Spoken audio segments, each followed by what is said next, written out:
थोड़ी देर की खामोशी। अब से ठीक आधे घंटे बाद देश के प्रधानमंत्री नरेंद्र मोदी 5वीं बार लॉकडाउन में देश को संबोधित करेंगे। स्पेशल ट्रेन चलाने के बाद अब फ्लाइट शुरू करने को लेकर फैसला हो सकता है। पीएम मोदी रात 8 बजे जब देश को संबोधित करेंगे तो हो सकता है फ्लाइट को लेकर वो कुछ बोले।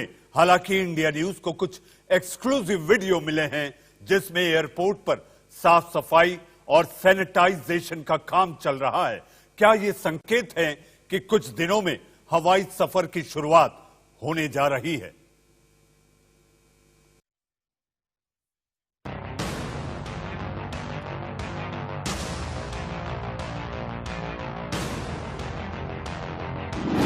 एयरपोर्ट पर सैनिटाइजेशन, प्लेन में डिसइंफेक्शन ट्रीटमेंट और रनवे के पास हवाई जहाजों की कतार। लॉकडाउन में रेल चली, क्या प्लेन भी उड़ेंगे? IndiGo, SpiceJet, AirAsia, Air India, runway के पास कई फ्लाइट कंपनियों के प्लेन खड़े हैं जिनमें साफ सफाई और सैनिटाइजेशन का काम तेजी से चल रहा है। सवाल ये कि क्या केंद्र सरकार अब फ्लाइट चलाने की मंजूरी देने वाली है? एक एक करके आपको तस्वीरें दिखाते हैं। उन सभी बसों को सैनिटाइज किया जा रहा है जो मुसाफिरों को रनवे से लेकर एयरपोर्ट लाउंज तक लेकर जाती हैं। देख सकते हैं हर एक सीट पर एंटीवायरस केमिकल से सैनिटाइज किया जा रहा है। यहां तक कि जहां सामान रखा जाता है वहां पर भी सैनिटाइजर का छिड़काव किया गया। इसके अलावा ड्राइवर एरिया को भी सैनिटाइज किया गया। बस के अंदर और बाहर दोनों तरफ से सैनिटाइज किया जा रहा है। एक तरफ सैनिटाइजर करने वाले शख्स ने पीपीई किट पहनी हुई थी जिससे वो कोरोना संक्रमण से बच सके। ये हवाई जहाज के अंदर की तस्वीरें हैं। कॉकपिट से लेकर पैसेंजर एरिया तक सैनिटाइज किया जा रहा है। हर एक सीट को अच्छी तरह साफ किया गया। टॉयलेट को पहले केमिकल से साफ किया गया, उसके बाद सैनिटाइजर का छिड़काव किया गया। इसके अलावा वॉश बेसिन पर इसी तरह डिसइंफेक्शन ट्रीटमेंट किया गया। जाहिर है अगर फ्लाइट शुरू की जाएगी तो कोरोना संक्रमण रोकना बड़ा चैलेंज होगा। सैनिटाइज करके संक्रमण रोकने की तैयारी की जा रही है। प्लेन के अलावा एयरपोर्ट पर विजिटर एरिया से लेकर लाउंज एरिया तक हर एक जगह पर सैनिटाइजर का छिड़काव किया जा रहा है। यहाँ तक कि कंप्यूटर सिस्टम, सामान की जांच करने वाली मशीनों और उस एरिया को भी पूरी तरह सैनिटाइज किया जा रहा है जहाँ कतारों में लगकर लोग एयरपोर्ट में एंट्री करते हैं। लेकिन इन सब के बीच सबसे बड़ी चुनौती सोशल डिस्टेंसिंग की होगी कि लोग किस तरह एयरपोर्ट पर इसका पालन करेंगे। लेकिन अभी ये तय नहीं है कि फ्लाइट कब चलेंगी। कोरोना काल में लॉकडाउन 3 लगा है। अभी इस पर असमंजस है कि 17 मई के बाद क्या होगा। लेकिन एक दिन पहले प्रधानमंत्री नरेंद्र मोदी की राज्यों के मुख्यमंत्रियों के साथ वीडियो कॉन्फ्रेंसिंग के जरिए हुई मीटिंग से इतना तो संकेत मिला कि अधिकतर राज्य लॉकडाउन बढ़ाने के पक्ष में हैं। लेकिन इस दौरान वो ढील भी चाहते हैं। अब सवाल उठता है कि ढील में ट्रांसपोर्ट भी शामिल है। हालांकि केंद्र सरकार ने आज से स्पेशल ट्रेन चलाकर ये साफ कर दिया है कि आने वाले वक्त में और ज्यादा रेल चल सकती है। लेकिन फ्लाइट पर फैसला होना बाकी है। इस बीच दिल्ली एयरपोर्ट से आई कुछ तस्वीरों को देखकर ये समझा जा सकता है कि जल्द ही कुछ होने वाला है। Bureau report, India news. आज से पटरी पर लौटी जिंदगी और वहीं 2 गज की दूरी से आसमान नापने की तैयारी। इंडिया न्यूज को मिली खास जानकारी के मुताबिक उड्डयन मंत्रालय ने 13 पॉइंट्स का एक एसओपी भी जारी किया है जिसको अगर मैं एक शब्द में बताऊं, सारे एयरलाइन ऑपरेटर्स को यह कहा गया है कॉन्टैक्टलेस प्रोसेस के तहत अब उड़ानें भरी जाएंगी और यात्रियों को उसी अंदाज में आप हवाई अड्डे के अंदर आने देंगे। 2 गज की दूरी आपने रनवे पे देखा कि हवाई जहाज के बेड़े रखे हुए थे। आखिर वो बेड़े अब उड़ने को तैयार हैं और कुछ ही देर बाद हो सकता है, यह भी जानकारी है कि प्रधानमंत्री इस बात का ऐलान करें कि आज से रेल शुरू हुई है। अब आसमान में उड़ानें भी शुरू हो जाएंगी। आइए लौटते हैं अपनी बहस की ओर। बहस में हमारे साथ मेहमानों का पैनल बना हुआ है, केवल डॉक्टर रवि मलिक नहीं है, हमारे साथ आरपी सिंह साहब, सुरेंद्र सिंह राजपूत, संजय द्विवेदी जी और अजय कुमार जी। आरपी जी, पटरी पर जिंदगी तो दौड़ने लगी, अब संकेत है कि आसमान में 2 गज की दूरी से अब जहाज भी उड़ेंगे। देखिए, जो बेसिक नॉर्म है कोरोना से लड़ने का वो सोशल डिस्टेंसिंग है। वो हमको किस प्रकार हम मास्क पहने वो है, हम किस प्रकार अपने आप को सैनिटाइज करके रखें वो है, तीसरा ही है। वो तीनों के पैमाने में जो जो सुविधा हो सकती है, जो जो छूट हो सकती है, मुझे लगता है सरकार को छूट देनी चाहिए और उसका फैसला सरकार करेगी कब छूट देनी है। मैं तो इसके भी पक्ष में हूँ कि अब बसों को भी अलाउ करना चाहिए, उसमें भी सोशल डिस्टेंसिंग मेंटेन करें, जितने लोग बैठते हैं उससे 1/3 लोग बैठाएं और बस भी चलाएं। तो आस्ता आस्ता ये लाइफ नॉर्मल होने के प्रोसेस है, परंतु जो 3 बेसिक पैमाने हैं वो छूट देनी चाहिए। वो है सोशल डिस्टेंसिंग, वो है मास्क पहनना और सैनिटाइजेशन। अब ये 3 के अंतर्गत कुछ भी हो सकता है, वो करना चाहिए। लाइफ को अल्टीमेटली नॉर्मलाइज करना है, इकोनॉमी को वापस पटरी पर लाना है, तो ये सब करना ही पड़ेगा। जी, जन से जग तक प्रधानमंत्री ने भी कहा है। आरपी जी, सुरेंद्र जी, जहां तक बात की जाए, अगर आपको ऐसा लगता है कि जिस हालात से सारे राज्य, सारा देश गुजर रहा है, रेवेन्यू को लेकर सबसे बड़ी चिंता है, अर्थव्यवस्था पटरी पर लौटे, ये सबके लिए चिंता है, देश ही नहीं राज्यों के लिए, तो रेवेन्यू को लेकर आपको लगता है कि एक बड़े पैकेज का ऐलान भी किया जा सकता है? क्योंकि आपके शासित कई राज्यों ने रेवेन्यू कमाने के लिए शराब के ठेके तक खोल दिए। मनीष भाई, हमारे शासित राज्यों ने नहीं, पूरे देश ने खोले हैं और पूरे देश में आदरणीय प्रधानमंत्री जी की सलाह के बाद खोले गए हैं। हमने अपने आप नहीं खोले। 2 चीजें, और एक मैं आरपी सिंह जी से सहमत हूं कि आज की डेट में अब आपको सतर्कता के साथ में सारी चीजें खोलनी होंगी। अब आप दूसरी चीज पर आइए कि प्रधानमंत्री जी हवाई जहाज चलाने के लिए, बोलने के लिए नहीं आएंगे, उतना उनके पास समय नहीं है। प्रधानमंत्री जी से हम जो अपेक्षा करते हैं, प्रधानमंत्री जी से हम बड़ी अपेक्षाएं करते हैं। ये काम तो उड्डयन सचिव भी कर सकता है। प्रधानमंत्री जी से हमारी अपेक्षाएं हैं कि आज की डेट में करोड़ों मजदूर सड़क पर हैं, उनको आप संबोधित कीजिए। वो आपके विश्वास के कारण लॉकडाउन में थे, आप पर विश्वास करके लॉकडाउन में थे। जिस समय उन्हें घर जाना चाहिए था उस वक्त आपने रोका उनको, और जिस वक्त कारखाने खुल रहे हैं उस वक्त पलायन पर हैं वो लोग। एक बात।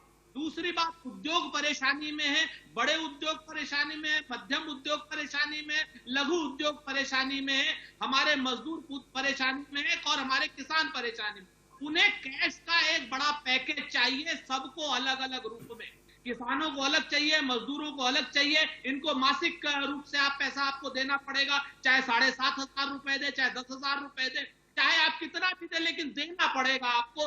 2,000 रुपए, आरपी जी, एक बात तो सच है, कि मजदूर मजबूर है। ये आप थोड़ा सा मुझे समय दे दीजिए। आरपी सिंह जी से ही सवाल कर रहा हूं, आरपी सिंह जी के जरिए मैं आदरणीय प्रधानमंत्री जी को बताने की कोशिश कर रहा हूं।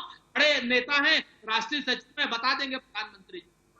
दूसरी जो बात है, हमारे उद्योगपति हैं, उद्योगपतियों को हाथ के हाथ आपको कैश का पैकेज देना पड़ेगा, बड़ा पैकेज देना पड़ेगा। और अगर आप बड़े पैकेज नहीं देंगे उद्योगपतियों को, आरपी जी, बड़े पैकेज की उम्मीद है। आरपी जी, बड़े पैकेज की उम्मीद है। डिले हो रहा है और भारत की अर्थव्यवस्था मंदी के बाद आत्मघाती दौर में जा रही है। आरपी जी, आज आप प्रधानमंत्री से हमें उम्मीद है जी। सुरेंद्र जी, मुझे और 2 मेहमानों को लाना है। सुरेंद्र जी, मुझे और 2 मेहमानों को लाना है। आरपी जी, बड़े पैकेज की उम्मीद है, बड़े पैकेज की उम्मीद है। आरपी जी, राजपूत जी, सुरेंद्र जी, धन्यवाद। इटली आरएसएस वालों की दनिहाल है। धन्यवाद सुरेंद्र राजपूत जी। मैंने इटली तो इसलिए कहा था, इटली में जो हालत थी उसकी बात कर रहा था मैं, चिंता मत करिए। परंतु आपके जितने सुझाव, अच्छे सुझाव हैं, और जो लोग टीवी देख रहे होंगे और प्रधानमंत्री कार्यालय में टीवी देख रहे होंगे, आपके सुझाव पे चिंता हो रही होगी। चिंता मत करिए, उससे ज्यादा चिंता हो रही होगी। तो इस बात को छोड़ दीजिए, मुझे वहां पहुंचाने की जरूरत नहीं, परंतु विषय समझिए। ये कह रहे मजदूरों को पहले छूट क्यों दी, अब छूट दे दी। उस समय हालात नहीं थे कि हम मजदूरों को छूट देते। देश की तैयारी नहीं जिस प्रकार से, हमारी हेल्थ सर्विसेज की तैयारी नहीं थी। आज देश में 400 जगह लगभग टेस्ट हो रहे हैं, लगभग 700 से ऊपर आज कोविड हॉस्पिटल खुल गए हैं। आज पीपीई की कमी नहीं है, आज N95 के मास्क की कमी नहीं है। आज वहां पर स्पेसिफिक एरियाज में जो हमको रिक्वायरमेंट है उसकी चिंता वहां की गवर्नमेंट कर पा रही है। ये तैयारी का समय चाहिए था ताकि वो तैयारी हो सके, इसलिए मजदूरों से निवेदन किया था कि अभी वो लॉकडाउन में रहे। आज जब परिस्थिति कुछ कंट्रोल में है, इस ऐसी स्थिति में जब हम कुछ भी हो उस आपदा से लड़ने की तैयारी में है, तो इसलिए कहा भी अगर कोई जाना चाहे, हम नहीं चाहता जाए, पर कोई जाना चाहे, इसलिए प्रधानमंत्री जी ने डे 1 पर 5 किलो आरपी जी अजय कुमार जी अर्थव्यवस्था पटरी पर लौटे, ये सब चाहते हैं, लेकिन जहां तक बात की जाए मजदूर मजबूर है। आज भी मजदूर पैदल चलने को मजबूर है। आज मुंबई की तस्वीर अगर देखी जाए अजय जी, ताड़देव में हजारों मजदूर वहां पर जमा हो गए। अजय कुमार जी, आपने बिल्कुल कही, और प्रधानमंत्री का पूरा दिल मजदूरों की इस व्यथा को देखकर बहुत ज्यादा द्रवित है। कल अगर आप मीटिंग में देखेंगे तो प्रधानमंत्री जी ने मजदूरों को लेकर 2 सवाल हैं। एक तरफ पंजाब, हरियाणा और महाराष्ट्र जैसे अब राज्य हैं जो यह मांग कर रहे हैं कि मजदूरों को न जाने दिया जाए, क्योंकि अब इकोनॉमिक एक्टिविटी चालू हो रही है और मजदूर की जरूरत है। दूसरी तरफ वो राज्य हैं उत्तर प्रदेश और बिहार, जहां भारी संख्या में ये मजदूर पहुंच चुके हैं, और इन दोनों राज्यों के पास ऐसे चैलेंज हैं, स्वास्थ्य का भी और आर्थिक भी, कि इनको आखिर रोजगार कहां से दिया जाए।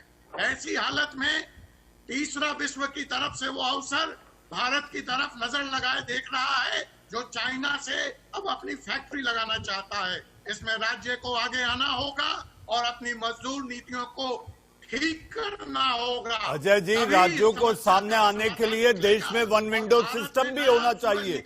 अजय जी, राज्यों को सामने आने के लिए देश में 1 विंडो सिस्टम भी होना चाहिए। 1 विंडो सिस्टम इस लेबर रिफॉर्म के तहत करने और किए जाने का प्रयास है। जिन फैक्ट्रियों में 6 रजिस्टर रखे जाते थे, वहाँ 1 रजिस्टर का प्रभाव संजय द्विवेदी जी, महाराष्ट्र एक ऐसा राज्य है जहां पर 5 बड़े इंडस्ट्रियल टाउन वाले शहर हैं। ऐसी स्थिति में ताड़देव, आज मुंबई में जो आप मजदूरों की भीड़ देखे हैं, मुझे जो जानकारी आ रही है, अलग अलग शहरों में हजारों मजदूर आज भी फंसे हुए हैं। 2-2 घंटे पैदल चलते हैं, फिर आराम करते हैं। और औरंगाबाद की घटना हाथ कंगन को आरसी क्या? मनीष जी, ये निरंतर माननीय मुख्यमंत्री द्वारा निरंतर ये मांग की जा रही थी, आज नहीं, आज से 30 दिन पहले भी मांग की जा रही थी कि जो प्रवासी मजदूर रुके हुए हैं, पैनिक ना हो, इनको बाहर भेजने का इंतजाम किया जाए। देखिए, मुख्यमंत्री के अधिकार क्षेत्र में रेलगाड़ी, ट्रेनें नहीं है। मुख्यमंत्री के अधिकार क्षेत्र में बस चला के दूसरे राज्य भेजने की उसके नहीं होता, उसके बाद उसके नहीं होता। ये केंद्र का विषय था। केंद्र जब हमारे आज देखिए जो हमारे जो रेल ट्रेनें चलाई जा रही है, इससे निश्चित हमारे मजदूर वापस जाएंगे। अगर इतने कर रहे थे तो मजदूर निकलने की मजबूर नहीं होता वहां से। आप लोगों ने द्विवेदी जी, आप लोगों ने इन्हीं मजदूरों की रेल यात्री भाड़े को लेकर इतना बड़ा मसला और बवाल मचा दिया, और आप कहते हैं कि इन मजदूरों के आप हितैषी हैं। आपसे तो ट्रेन का भाड़ा नहीं दिया गया। देखिए, ट्रेनें न चलने की वजह से आज मजदूर पैनिक हो गए हैं, इसको आपको मानना पड़ेगा। अरे सर, मैं वापस हो रहा हूँ, ध्यान से सुनिए।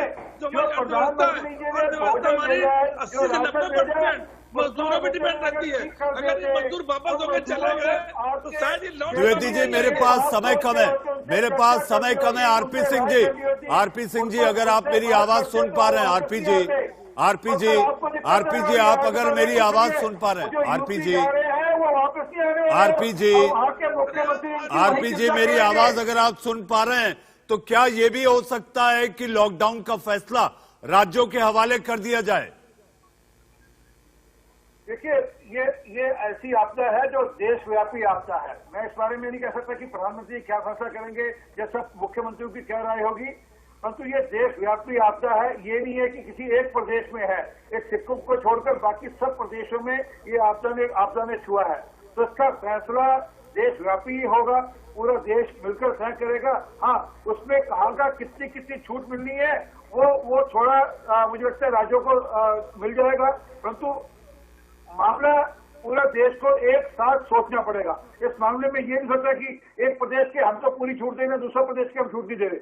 तो सारे प्रदेशों में एक जैसा ही फैसला होना पड़ेगा, तभी इसमें एक समन्वय की स्थिति बनी रहेगी। जी अजय कुमार जी, राज्यों के हवाले फैसला हो सकता है लॉकडाउन का। मनीष, एक मिनट मेरी बात सुन लीजिए।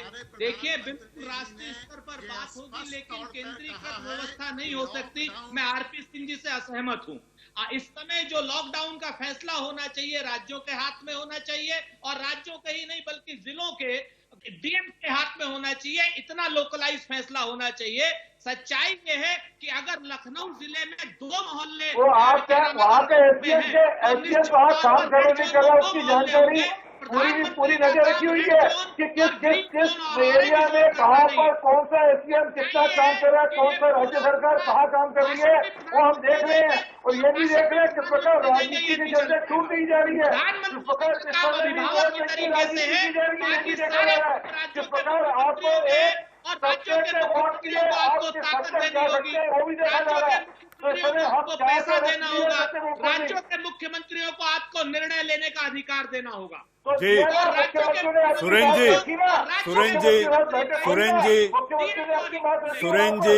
सुरेंद्र जी, आरपी सिंह जी, अजय कुमार जी, संजय द्विवेदी जी, मुझे याद आता है कि ये देश में 3 लोग बड़े महत्वपूर्ण होते हैं। अगर देश की व्यवस्था चलानी हो तो 3 लोग बड़े महत्वपूर्ण होते हैं, पीएम, सीएम और डीएम। अगर सुरेंद्र जी की बात मानी जाए तो पीएम और सीएम को हटाकर अब सारे फैसले डीएम के हाथ में दे देना चाहिए।